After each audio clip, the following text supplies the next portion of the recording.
Beaucoup d'entre vous, les hommes et les femmes qui ont entendu sa voix. Je me rappelle l'avoir entendu quand j'étais tout petit garçon dans les montagnes du sud du Kentucky. J'avais pensé que c'était un oiseau perché sur un arbre, mais l'oiseau s'est envolé. Il a dit « N'aie pas peur, c'est que tu vas partir d'ici, un jour, et tu vas habiter près d'une ville appelée New Albany. »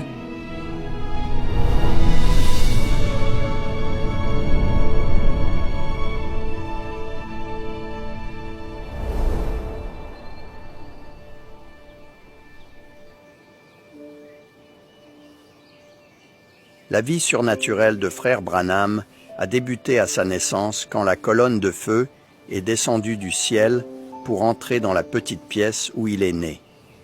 Il a vu sa première vision alors qu'il n'avait que 2 ans. Puis, alors qu'il avait 7 ans, il a entendu la voix de Dieu lui parler pour la première fois. Comme l'a dit Frère Branham, les dons et les appels sont sans repentir. Et il n'y avait rien qu'il puisse faire pour échapper aux dons que Dieu lui avait donnés. Le jeune William était comme n'importe quel autre garçon. Il aimait jouer, il aimait la chasse et la pêche. Quand il rentrait de l'école à pied, il avait hâte de laisser tomber les livres, de prendre une canne à pêche et d'aller pêcher avec les autres garçons. Il n'était qu'un petit garçon du Kentucky ordinaire, mais les choses n'étaient pas toujours faciles pour William. Le papa de William avait un important problème de boisson. Et comme William était l'aîné, c'est lui qui en souffrait le plus.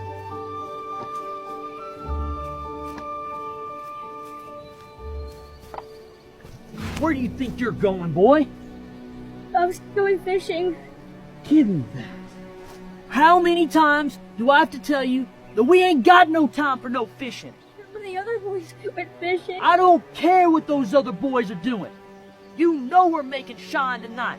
So get on down there and pack them buckets.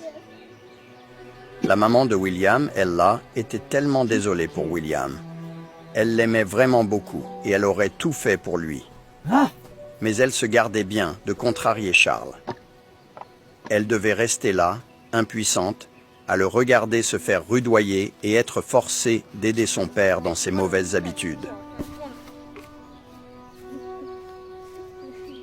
Charles était un homme fort et puissant. Il était un vaillant travailleur qui payait ses dettes, mais il buvait chaque cent supplémentaire qu'il avait. Son comportement a complètement ruiné le foyer de William. Cela l'a privé de l'amour paternel qu'il avait toujours ardemment désiré. William était en colère contre son papa. Il avait des sentiments, il vivait des émotions. Il voulait simplement être comme les autres garçons. Mais Dieu avait un dessein dans tout cela.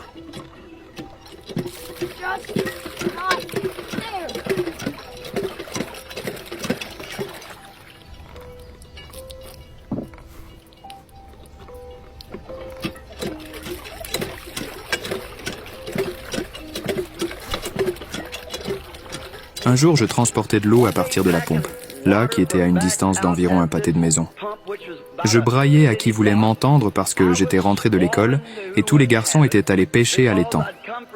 J'aimais vraiment beaucoup la pêche. Alors, ils avaient tous pu aller à la pêche, tous sauf moi. Et moi, je devais transporter de l'eau pour cet alambic.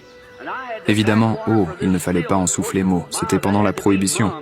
Et c'était toute une épreuve. Such a hardship.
Quel genre d'émotion un garçon de 7 ans vit-il quand une voix profonde et mystérieuse lui parle depuis un tourbillon dans un arbre et lui dit de ne jamais fumer, de ne jamais boire et de ne jamais souiller son corps d'aucune façon? La raison même pour laquelle William transportait ses seaux, c'était la chose que la voix lui a dit de ne jamais faire. Il a couru aussi vite que l'épi de maïs attaché à son orteil le lui permettait. Il voulait simplement être réconforté par sa mère. Il était si terrifié.